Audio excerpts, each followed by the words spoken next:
Hola compañeros. Nosotros somos el grupo que le corresponde exponer el capítulo de preliminares del libro Random Graphs. Estos de acá son los miembros del grupo, como pueden ver, y esto sería nuestro contenido en la exposición de hoy. Hablaremos de los modelos de grafos aleatorios creados por Paul Erdős, un matemático húngaro nacido en 1913 que murió en 1996. Respecto a estos modelos, fueron creados en 1947 cuando Erdős intentaba demostrar la existencia de una propiedad de Ramsey para un grafo. Una propiedad de Ramsey es una característica que se empieza a cumplir cuando existen ciertos elementos en un conjunto. Por ejemplo, el principio del palomar se puede considerar como una propiedad de Ramsey.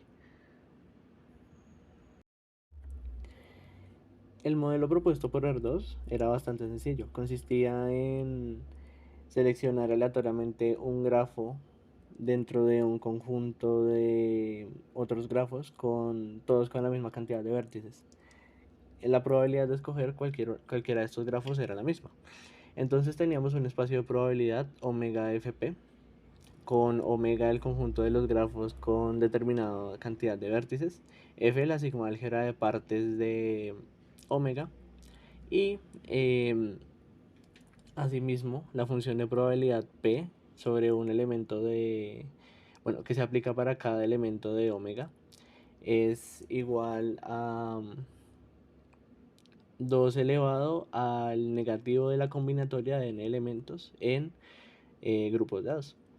Porque, ¿a qué se debe esto? Se debe a que 2 elevado a la combinatoria de n elementos en parejas es la cantidad de grafos posibles con n vértices, considerando que la combinatoria de n y 2 es la cantidad de aristas y el 2 que representa la base de esta potencia quiere decir que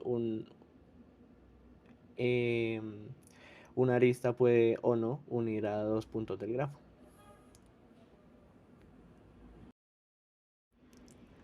Ahora bien, recordando lo que significaba esta combinatoria de elementos en parejas, que es la cantidad de aristas de un grafo, se puede construir un grafo aleatorio eh, lanzando una moneda es por la cantidad de aristas que se tenga y dependiendo del resultado saber si la arista entre comillas se dibuja o no se dibuja dentro del grafo. Podemos ya entrar a ver lo que sería un grafo aleatorio, que sería un grafo construido a partir de un proceso aleatorio. Este proceso aleatorio sería representado con un espacio de probabilidad omega fp y la construcción vendría dada por una función que va desde el espacio de probabilidad a una familia de grafos con ciertas características. La distribución de probabilidad de el grafo obtenido sería la distribución que se indujo por la función a esta familia de grafos. Normalmente la distribución de probabilidad es todo lo que se necesita para caracterizar un grafo aleatorio. Normalmente no se hace distinción entre ellos si se tiene la misma distribución, pero en casos en que se tenga que evaluar muchos grafos al mismo tiempo, esto dejaría de ser válido. Aunque existen varios modelos para grafos aleatorios, trabajaremos actualmente con dos, el modelo binomial y el modelo uniforme. El modelo binomial fue además el primero postulado por Erdős y se simboliza como G de n, p, es decir, recibe como parámetros el número de vértices que va a tener este grafo y p que es un número real mayor o igual que 0 y menor o igual que 1.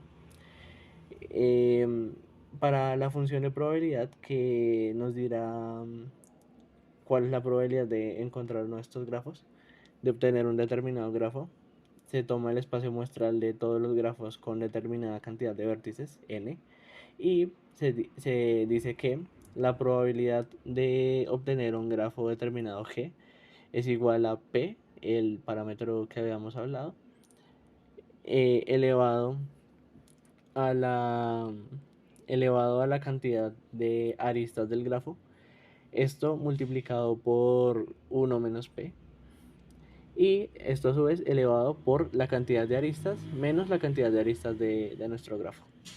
¿Listo? El modelo binomial entonces se puede ver como un caso particular de lo que viene siendo una cadena, una red de confiabilidad. Entonces, eh, en esta red tenemos omega como una familia de todas las diferentes subgrafos de expansión, o también se llaman subgrafos generadores, que son árboles o grafos acíclicos y también no dirigidos, que provienen de determinado grafo f. Y todos los grafos generadores que podamos obtener ahí van a ser nuestro espacio muestral.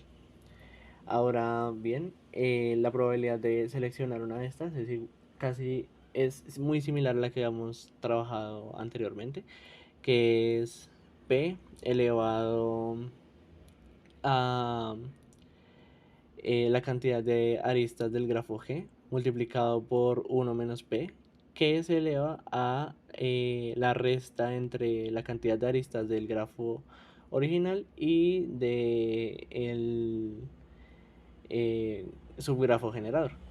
Se considera 1 menos p como la probabilidad de fallo, o de que se elimine más bien uno de los vértices dados. ¿Por qué? Porque así se encuentran los eh, subgrafos generadores.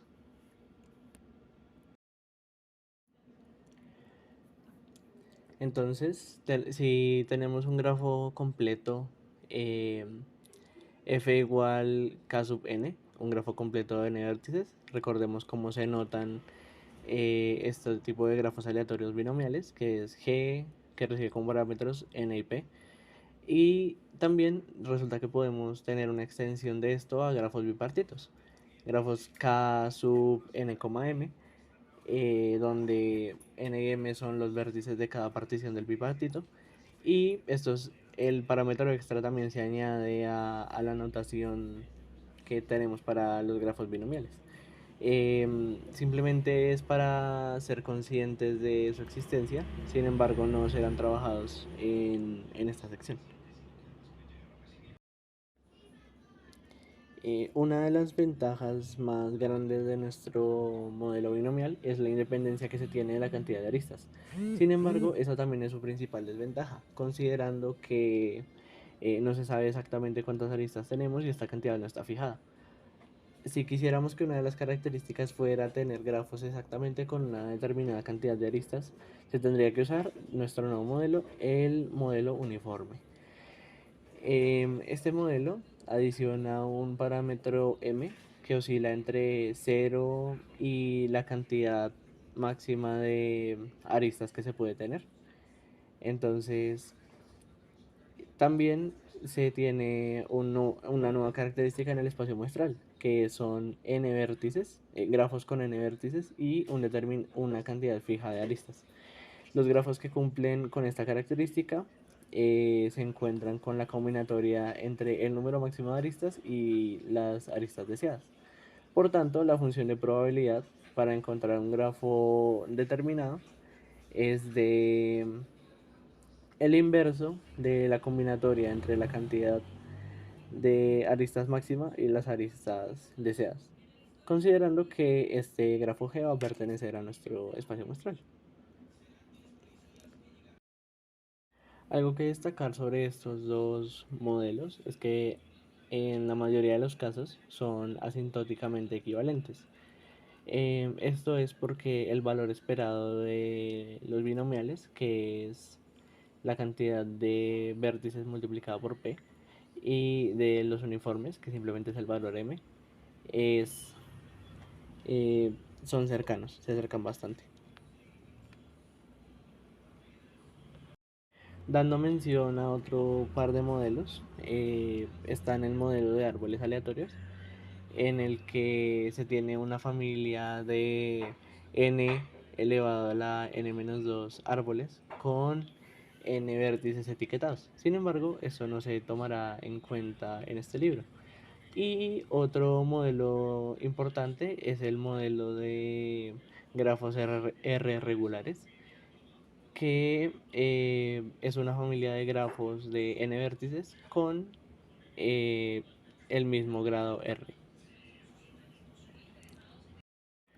Los modelos binomial y uniforme tienen equivalentes respectivas dentro de los grafos dirigidos. Sin embargo, hay modelos en grafos dirigidos que no tienen equivalentes para los grafos no dirigidos. Por ejemplo, está en el modelo Kout, en el que dentro de un grafo cada vértice escoge a cada vecinos y envía aristas dirigidas a ellos. Puede estar el mismo nodo incluido o no. Y también está el de enfrentamientos aleatorios, donde las conexiones eligen una dirección aleatoria entre los diferentes vértices que las unen.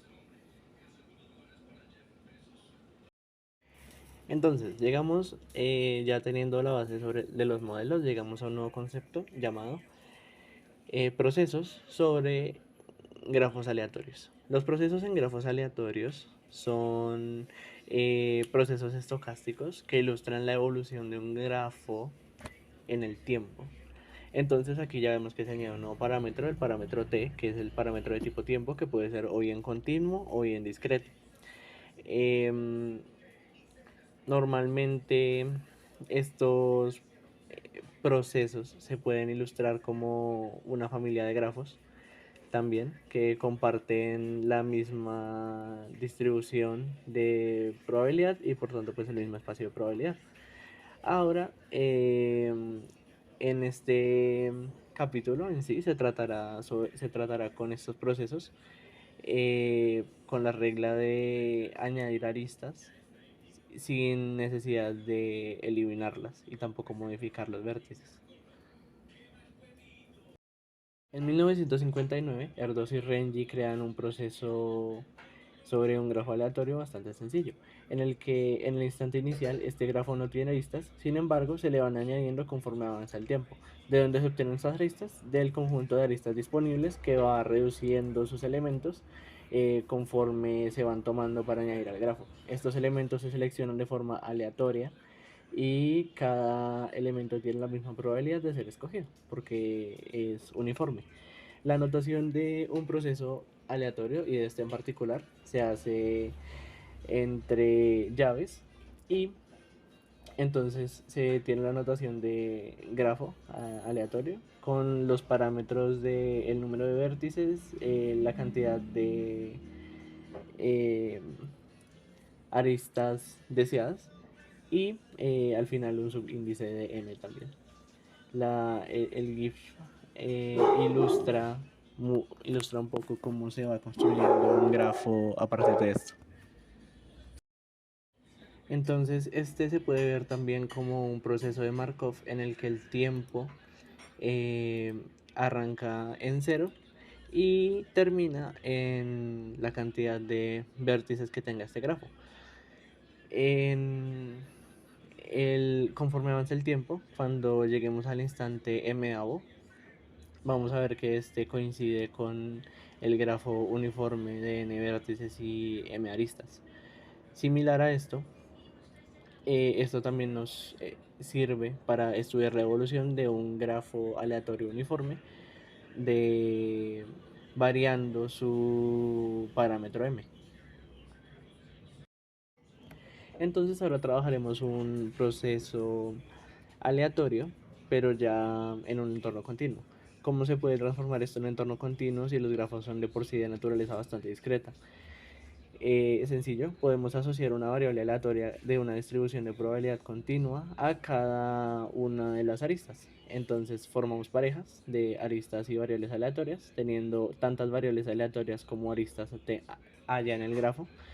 Y asimismo, estas variables aleatorias serán independientes entre sí, sin embargo van a compartir la misma distribución de probabilidad. Se crea entonces el proceso aleatorio, el proceso de grafo aleatorio G de t sub t, y se redefine el conjunto de aristas de este grafo, en el que se tienen todas las aristas tales que la variable aleatoria asociada a esta sea menor o igual que el tiempo transcurrido. Y las aristas que vayan cumpliendo con esta característica se van a ir añadiendo al grafo según les corresponda. Entonces es bastante curioso porque si nosotros fijamos un tiempo t sub 0, eventualmente podemos llegar a nuestro modelo binomial, considerando que la función de probabilidad esta vez es la probabilidad de que la variable aleatoria de la arista respectiva sea menor que el tiempo que hemos fijado. Si definimos adicionalmente otra variable aleatoria más global dentro de nuestro sistema, llamada t sub i, que va a ser el tiempo en el que fue añadida la iésima arista, y esta variable la ponemos como parámetro dentro de un grafo aleatorio, llegaremos eventualmente a nuestro modelo uniforme. Y a su vez, si usamos esta variable dentro de un proceso aleatorio, si utilizamos esta familia de grafos, de grafos uniformes, vamos a llegar de nuevo a nuestro proceso con tiempo discreto. Esto que implica que este proceso de tiempo continuo fue una generalización conjunta de cada concepto que hemos visto anteriormente. Así como tenemos diferentes tipos de modelos, también tenemos diferentes tipos de procesos. Podemos jugar bastante con el tema de los procesos, con las reglas que les imponemos y cómo estos se van a desempeñar en el tiempo.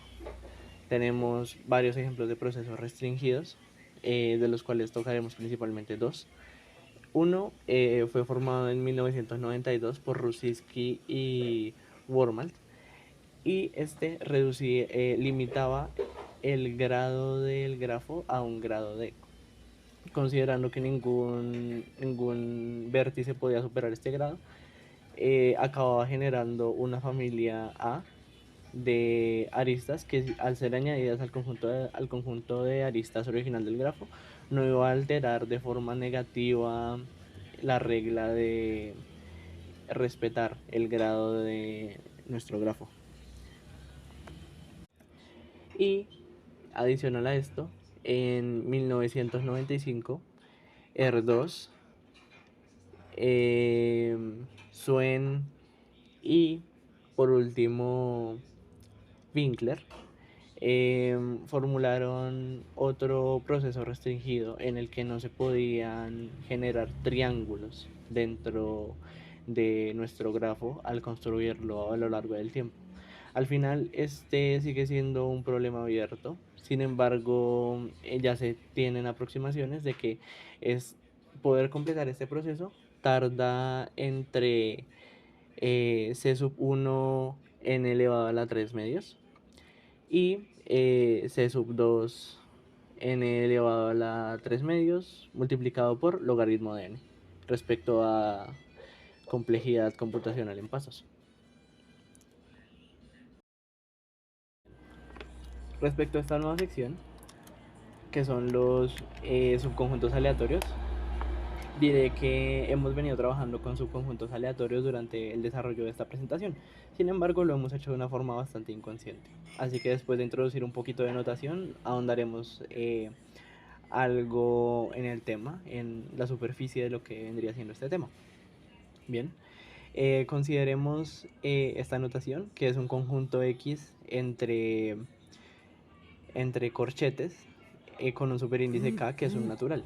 Esto representa todos los subconjuntos de X que tienen K elementos. Adicionalmente, si igualemos el conjunto X a la familia de las vértices de un grafo n, diremos que podemos extender esta notación a n a la k, considerando que serían todos los subconjuntos con k elementos. Ahora bien, después de haber evaluado estas cuestiones de notación, vamos a formular un conjunto gamma mayúscula que tiene como norma n, tiene n elementos este conjunto. Una variable p real oscila entre 0 y 1, así como una variable m que es natural y va desde el 0 hasta un número n fijado, ¿vale? Nosotros podemos definir un espacio muestral de las partes de el conjunto gamma y así poder generar una función de probabilidad evaluada en f, que es un subconjunto de gamma, por tanto es un elemento del espacio muestral, que es bastante parecida a nuestra fórmula del modelo uniforme para grafos aleatorios. La fórmula dice así: P elevado al cardinal del subconjunto f, esto multiplicado por 1 menos p elevado al cardinal de gamma menos el cardinal del subconjunto f. Y esto es una aproximación a cómo se seleccionan los elementos para un conjunto aleatorio. Se puede ver cómo arrojar una moneda, ver qué elemento pertenece al conjunto y qué elemento se queda por fuera del mismo dependiendo del resultado. Ahora bien, si consideramos una familia de subconjuntos de gamma, cada una con m elementos, y con esta conformamos la familia gamma sub m, y tomamos un elemento de esta familia de nombre f, podemos también tener la siguiente función de probabilidad, que nos dice que la probabilidad de seleccionar un conjunto f es igual al inverso de la combinatoria de n elementos tomándolos de m en m. De todos modos, si tomamos la familia en vez de m elementos, de 2 elementos, y lo mismo para el problema anterior, llegamos a nuestros modelos de grafos uniforme y binomial. Ahora, para finalizar la primera sección de este capítulo, tenemos el concepto de la exposición de dos vueltas. Este consiste en tomar un conjunto aleatorio de forma que gamma sub p es igual a la unión de dos subconjuntos, gamma sub p 1 y gamma sub p 2. La relación entre los valores de p se tiene dada por que p es igual a p1 más p2 menos el producto de estos mismos. Este procedimiento, ilustrándolo ahora con grafos, se ve de la siguiente manera. Podemos generar dos grafos aleatorios sobre el mismo conjunto de vértices, y si se separan, si se transforman después las aristas dobles en aristas simples, podemos obtener el grafo que se hubiera obtenido en un principio de no separar P en P1 y P2. Finalmente, esta expresión que se puede apreciar en pantalla es utilizada cuando se quiere ejecutar la exposición de dos vueltas para cualquier aplicación que ésta tenga. Es una generalización de la misma, de la que acabamos de estudiar. Para esto, algunas convenciones que hay que tener en cuenta son que P sub 1 es la probabilidad, la distribución de probabilidad asociada al conjunto gamma sub P1. Eh, P sub F es una probabilidad condicional aplicada en los conjuntos F sub P, de modo que el conjunto gamma sub P1 sea igual al conjunto F, y esto se tiene que cumplir para cualesquiera familias A y B. Buenas tardes, mi nombre es Samuel Salgado y voy a abordar la segunda sección de la exposición que se titula Notas sobre la notación y más. En esta sección lo que se busca es recordar conceptos relacionados con temáticas como la teoría de grafos, la probabilidad y el comportamiento asintótico para poder entender conceptos y temas que van a ser tratados posteriormente en el libro. En primer lugar, vamos a abordar la teoría de grafos. Y para empezar, hay que definir que todos los grafos son simples y no dirigidos, a menos que se nos diga lo contrario. Y por otra parte, también tenemos que tener claro que vamos a utilizar la notación estándar para los grafos de la forma que definimos en la diapositiva. Y vamos a empezar con algunos conceptos generales. En primer lugar, tenemos a V mayúscula de G, que define el conjunto de vértices del grafo. También tenemos a E mayúscula de G, que define el conjunto de aristas del grafo.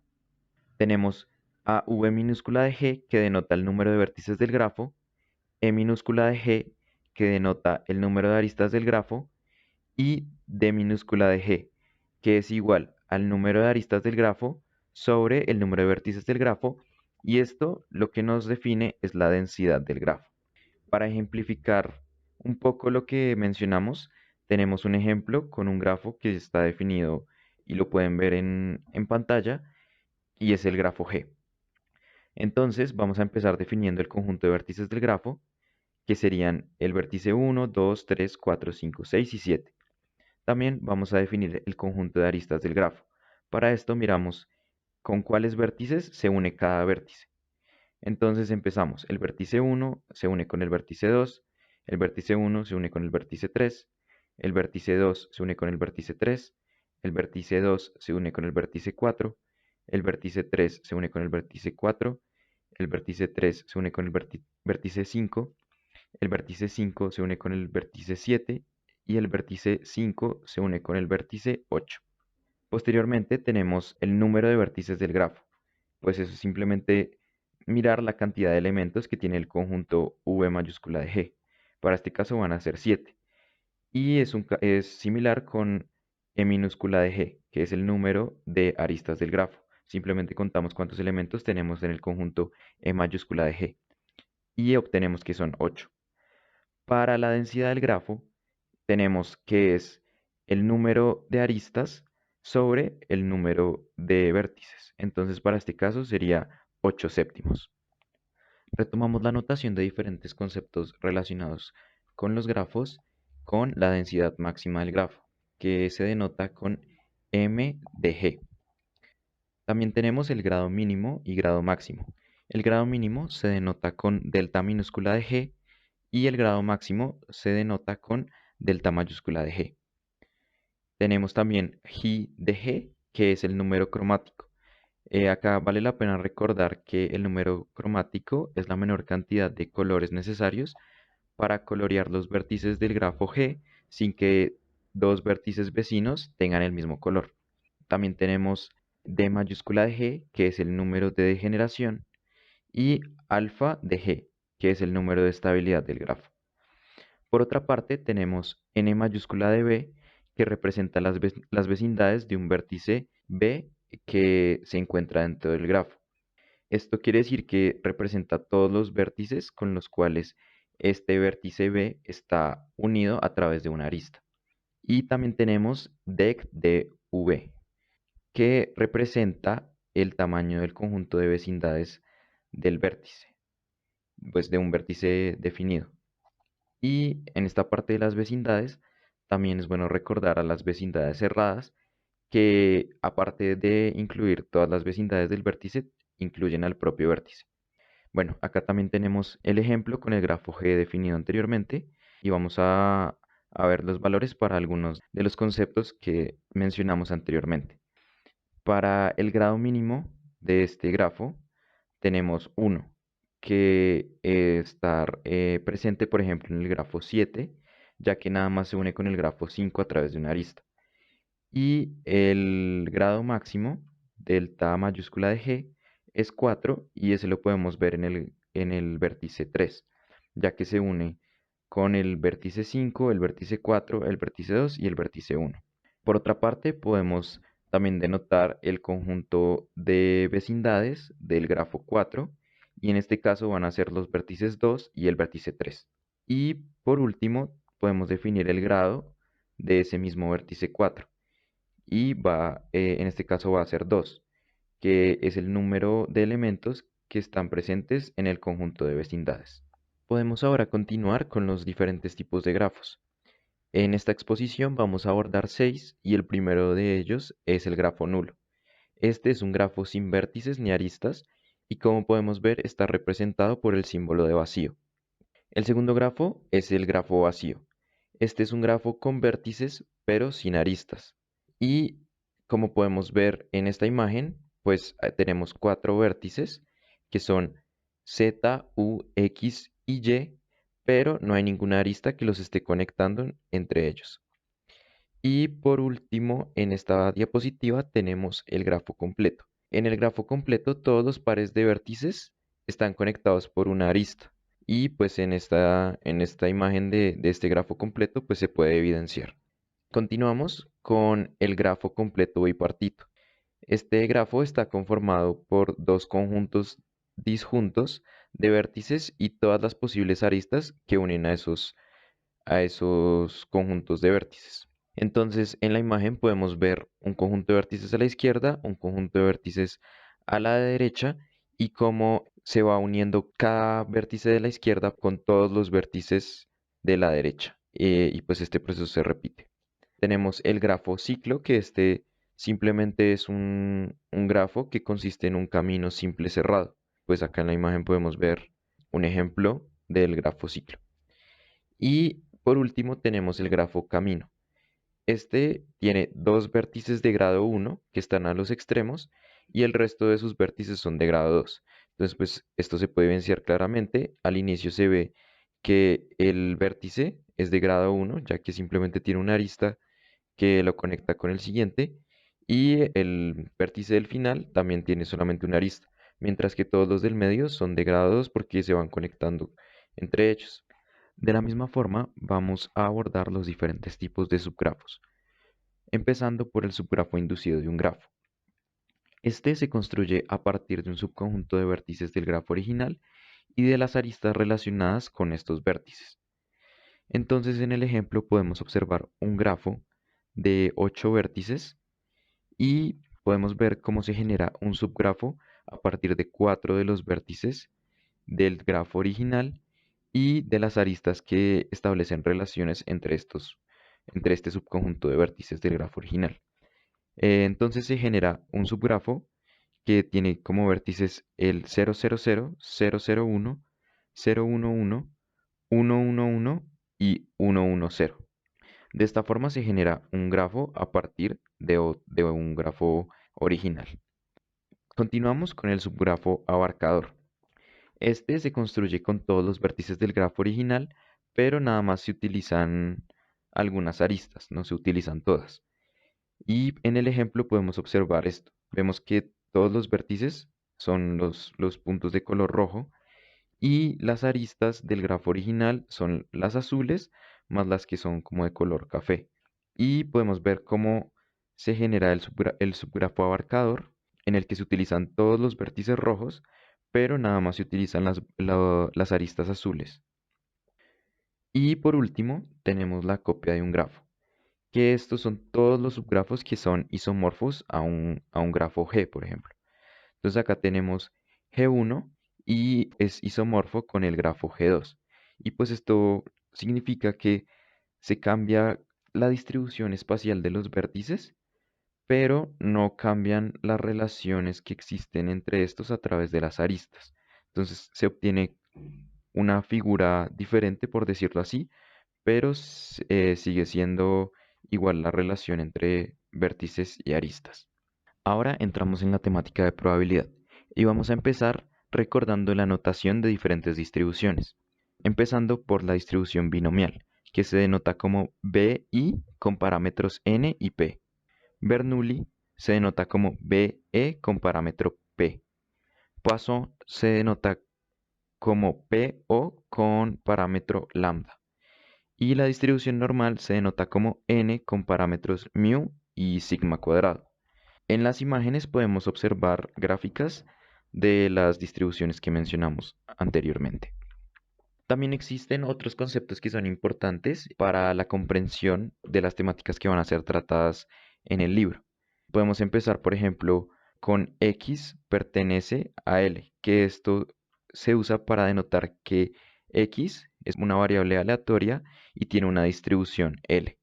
Para la función indicadora de un evento epsilon, se escribe de la siguiente forma, como un 1 con un parámetro epsilon.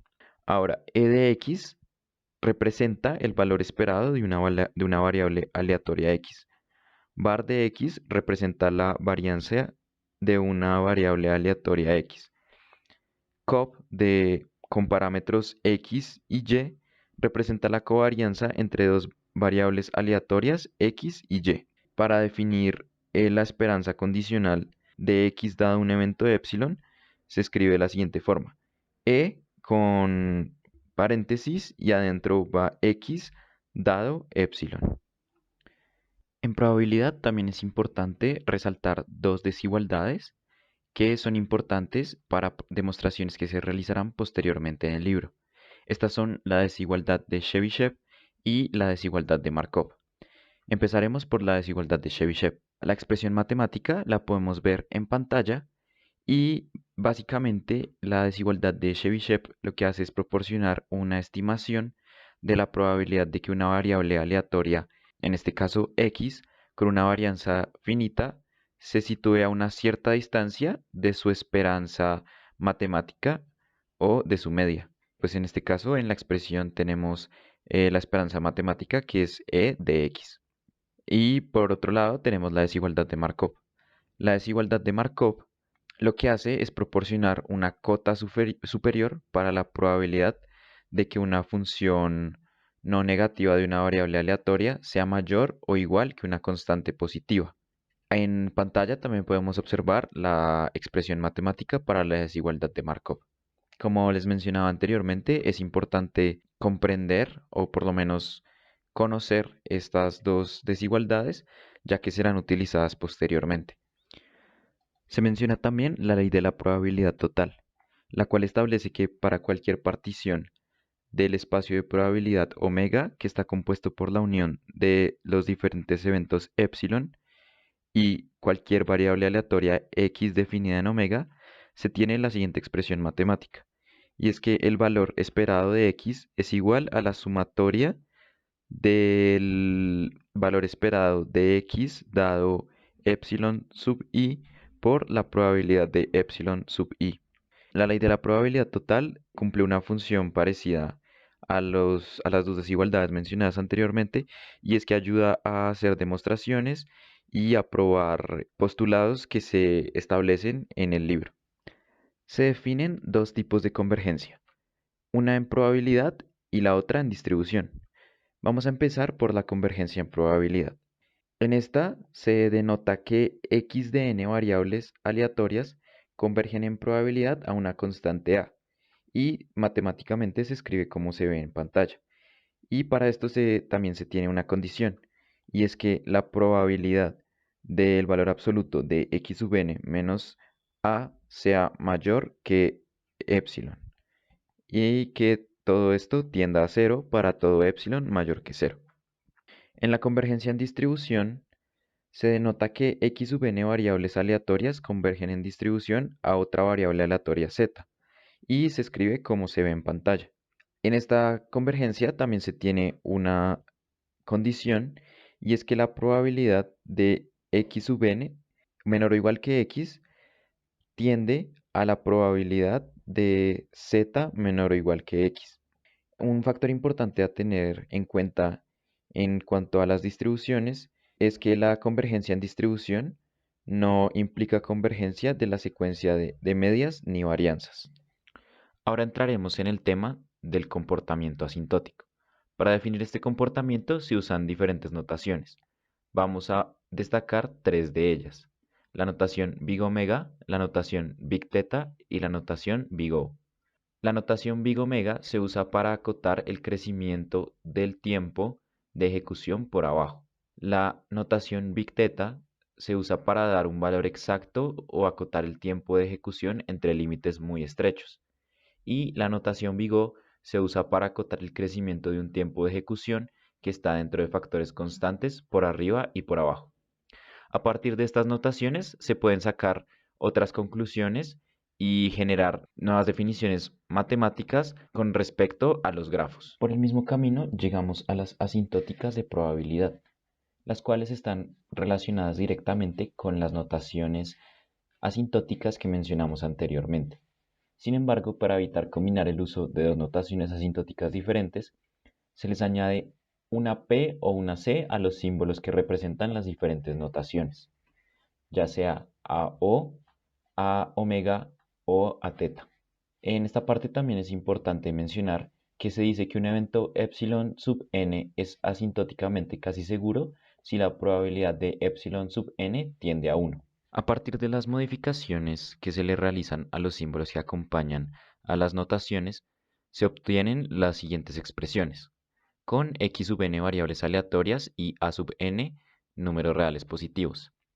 X sub n es igual a big O de P de AN si para todo delta mayor que 0 existen constantes C sub delta y n sub 0, tal que la probabilidad del valor absoluto de x sub n sea menor o igual a C sub delta por A sub n mayor que 1 menos delta para todo n mayor o igual que n sub 0. También se tiene que x sub n es igual a big O sub c de a sub n si existe una constante c tal que sea asintóticamente casi seguro que el valor absoluto de x sub n es menor o igual que la constante c por a sub n. Por otra parte, en la notación big theta se tiene que x sub n es igual a theta sub p de an si para cada delta mayor que 0 existen constantes c sub delta mayor que 0 y c mayúscula sub delta mayor que 0 y n sub 0 tal que la probabilidad de el producto entre c minúscula sub delta y a sub n sea menor o igual que x sub n y este a su vez sea menor o igual que c sub delta por an y que esta probabilidad sea mayor que 1 menos delta para todo n mayor o igual que n sub 0. Y por último se tiene que x sub n es igual a teta de teta sub c de a sub n si existen constantes positivas c minúscula y c mayúscula, tal que sean asintóticamente casi seguro que el producto entre c y a sub n sea menor o igual que x sub n y este a su vez sea menor o igual que c mayúscula por a sub n. Continuamos con los grafos de dependencia. Para este tema, primero voy a dar la definición formal que está escrita en el libro y posteriormente a dar un ejemplo para intentar clarificar un poco más el concepto. La definición formal que está en el libro dice que sea x sub i con i perteneciente a tau una familia de variables aleatorias.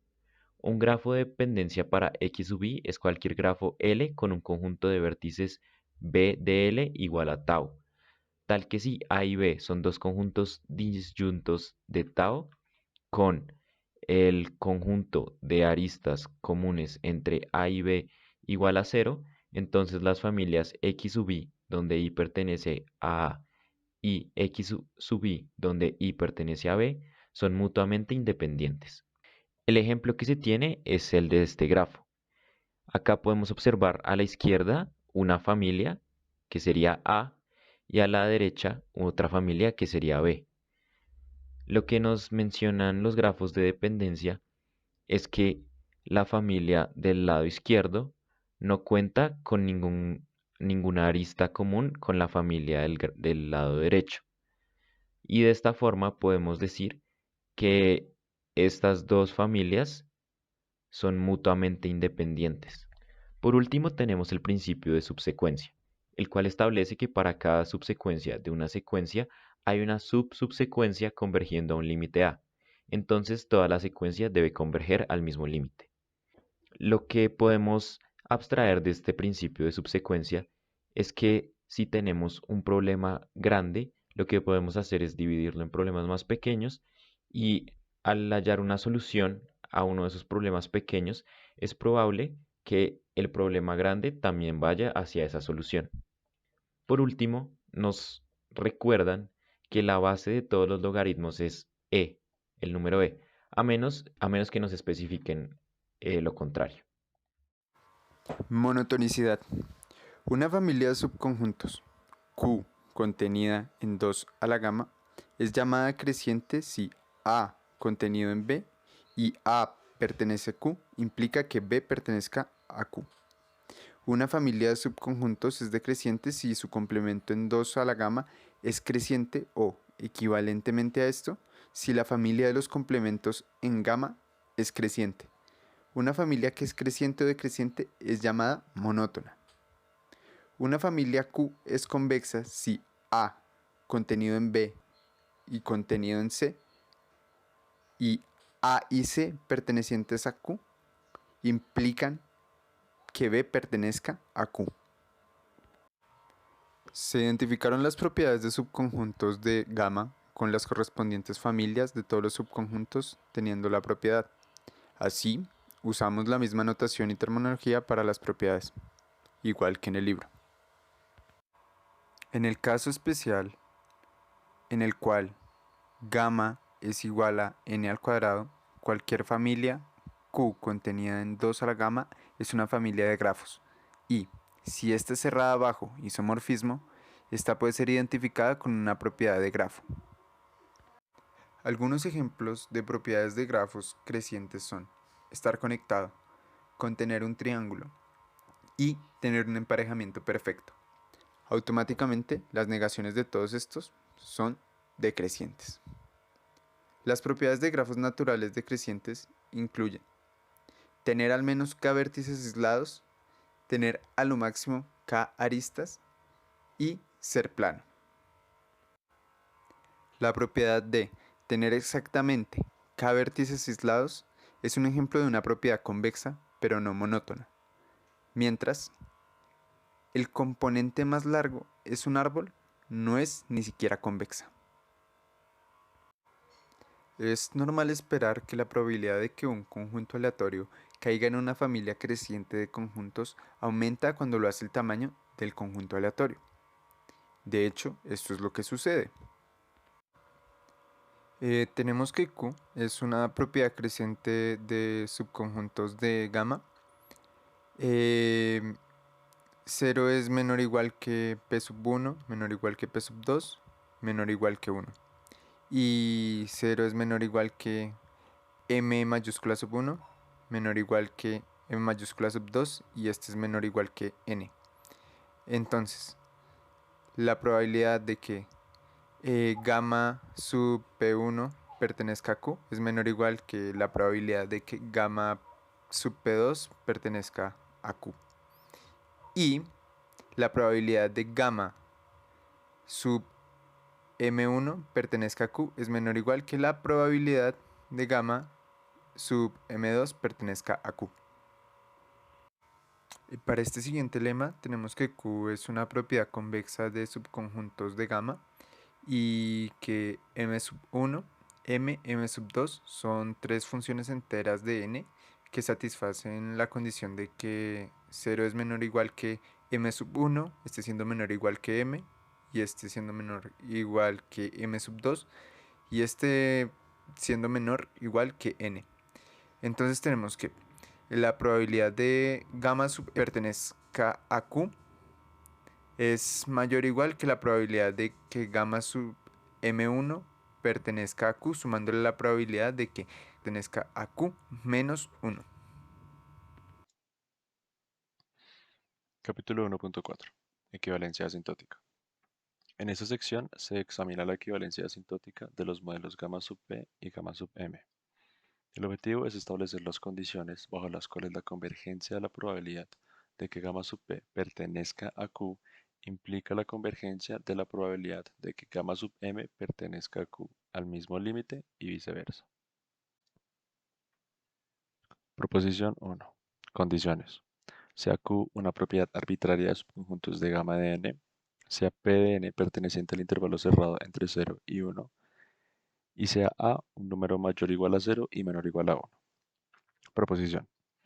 Si para cada secuencia m de n tal que m es igual a np más o de raíz cuadrada de n por p por q, se tiene que la probabilidad de que gamma sub m pertenezca a q converge a si n tiende a infinito.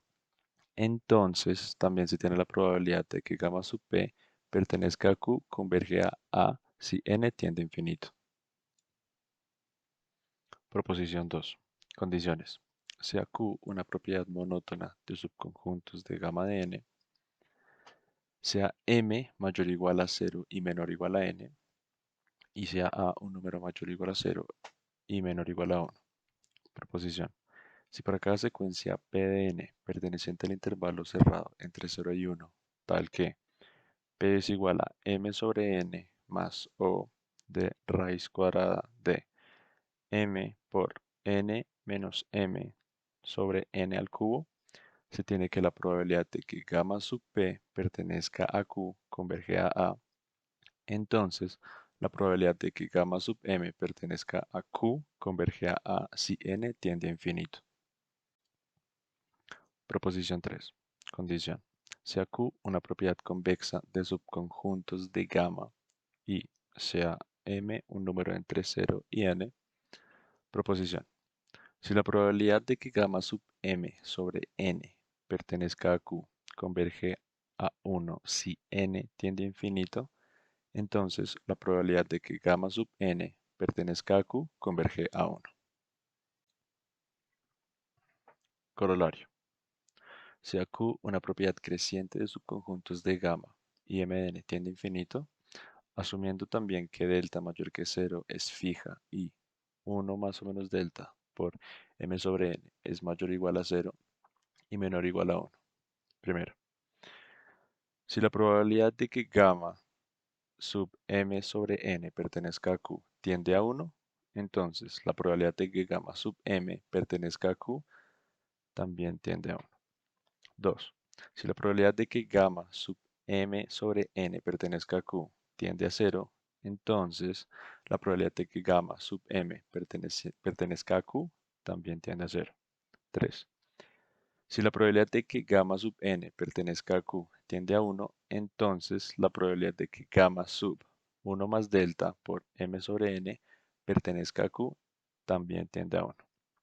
Y por último, si la probabilidad de que gamma sub m pertenezca a q tiende a 0, entonces la probabilidad de que gamma sub 1 menos delta por m sobre n pertenezca a q también tiende a 0.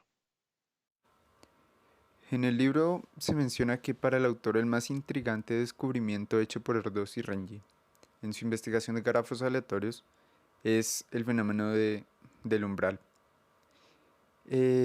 Para varias propiedades de los grafos hay una probabilidad límite de que un grafo aleatorio posea estos umbrales y esta salta de 0 a 1 o viceversa de manera muy rápida.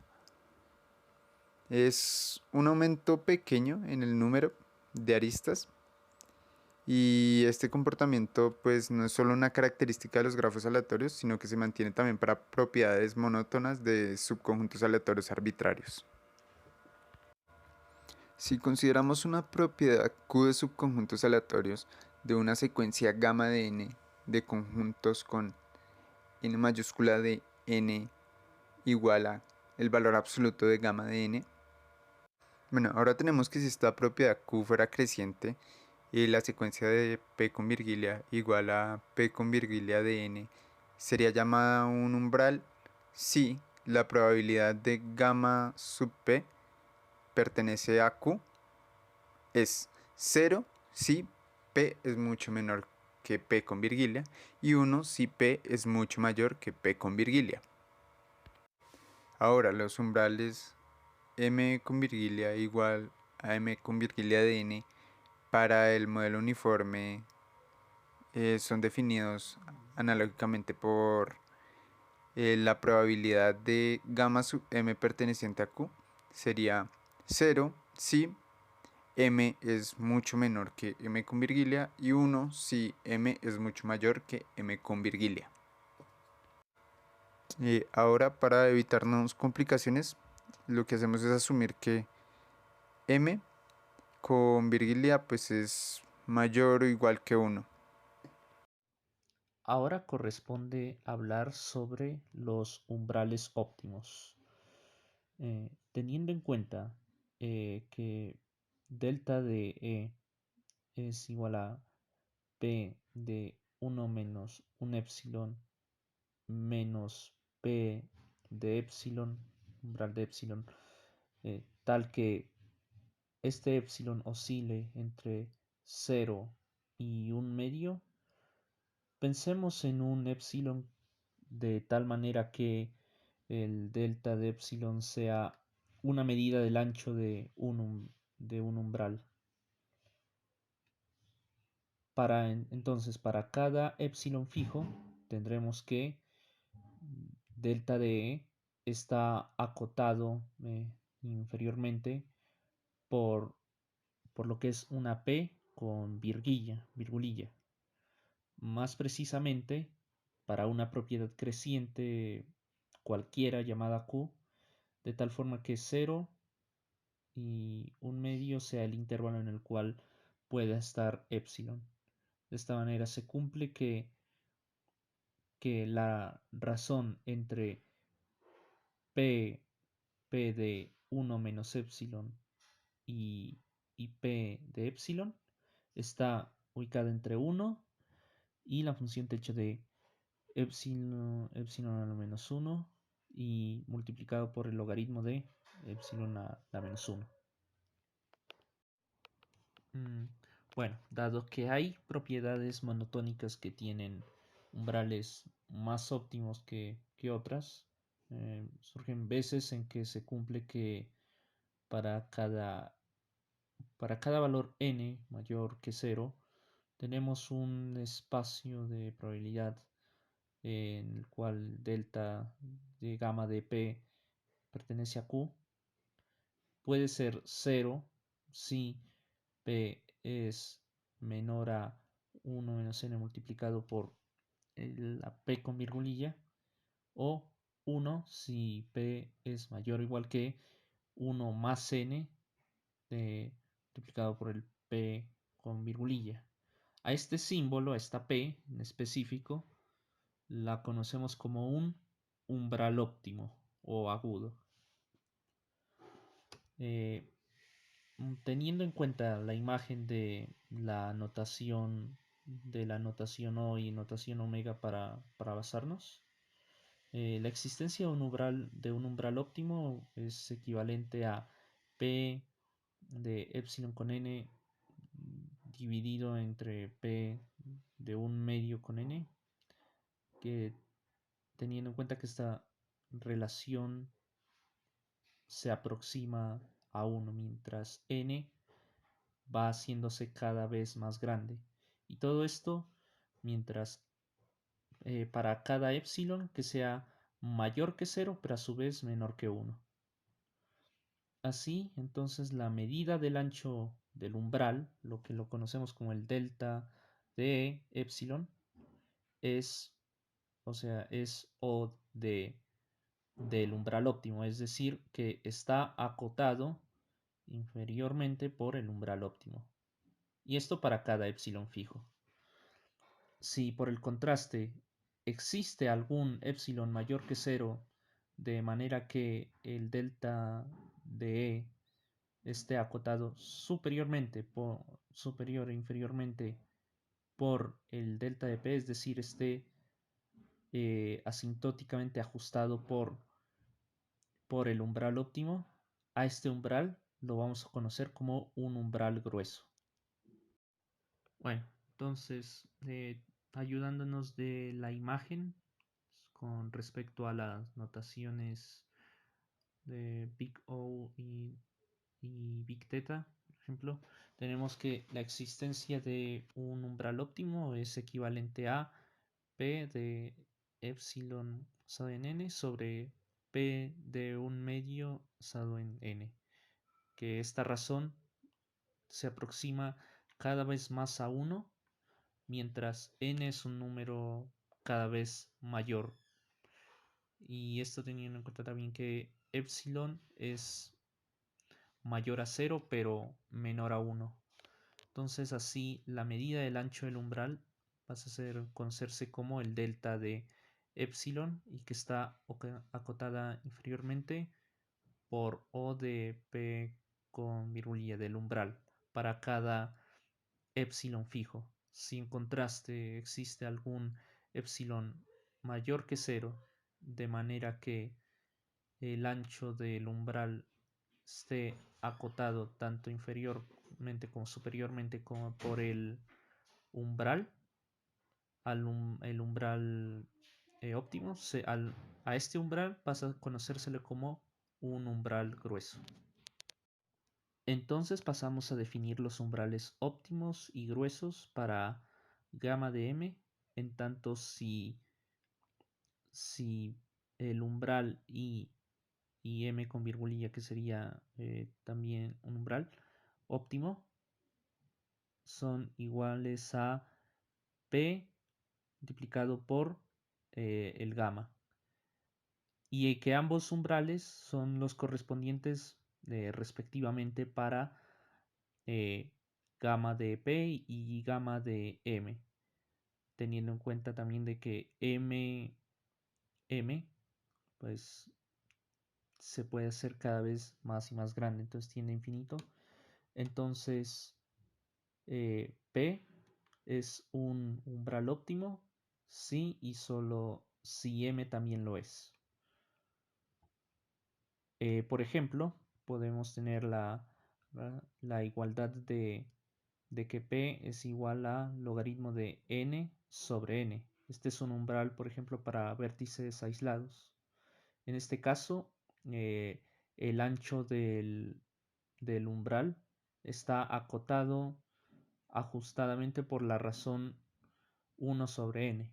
Entonces esto coincide con los umbrales para conectividad y la existencia de un emparejamiento perfecto en un grafo aleatorio para n vértices con n par.